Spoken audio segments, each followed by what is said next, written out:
പ്രാദേശികമായി ഉയർന്ന പ്രതിഷേധം ആണ് എന്നാണ് പറയുന്നത്. പക്ഷേ ഇവർ ഡോക്ടർ ആതിര, അപ്പോൾ അവർ നേരത്തെ തന്നെ ഈ BJPയുടെ രാഷ്ട്രീയത്തിലേക്ക് ഉണ്ടായിരുന്നു എന്നാണ് മനസ്സിലാക്കാൻ കഴിയുന്നത്. എന്തായാലും ഒരാളെ സ്ഥാനാർത്ഥിയായി പ്രഖ്യാപിക്കുന്നു, അതും സംസ്ഥാന അധ്യക്ഷൻ വന്ന് കൊട്ടും കുരവയുമായി കൊണ്ടുവന്ന് മേയർ സ്ഥാനാർത്ഥിയായിട്ട് പ്രഖ്യാപിച്ച് നിർത്തും അവസാനം. അപ്പോൾ അവരുടെയൊക്കെ ഒരു മാനസികാവസ്ഥ എന്തായിരിക്കും?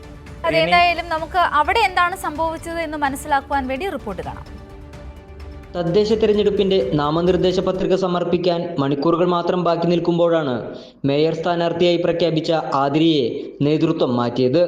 കുട്ടംകുളങ്ങര ഡിവിഷനിലേക്ക് മത്സരിക്കാനായിരുന്നു BJP സിറ്റി ജില്ലാ വൈസ് പ്രസിഡന്റ് കൂടിയായ ആതിരയെ നിശ്ചയിച്ചിരുന്നത്.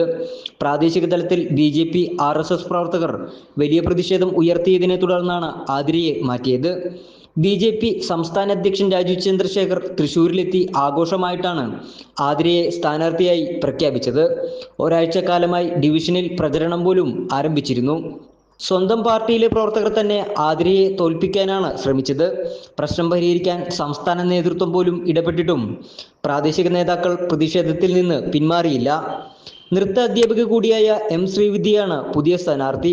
അതേസമയം വിഷയത്തിൽ BJP സംസ്ഥാന നേതൃത്വത്തെ പരിഹസിച്ച് മുൻ BJP നേതാവ് സന്ദീപ് വാര്യർ രംഗത്തെത്തി.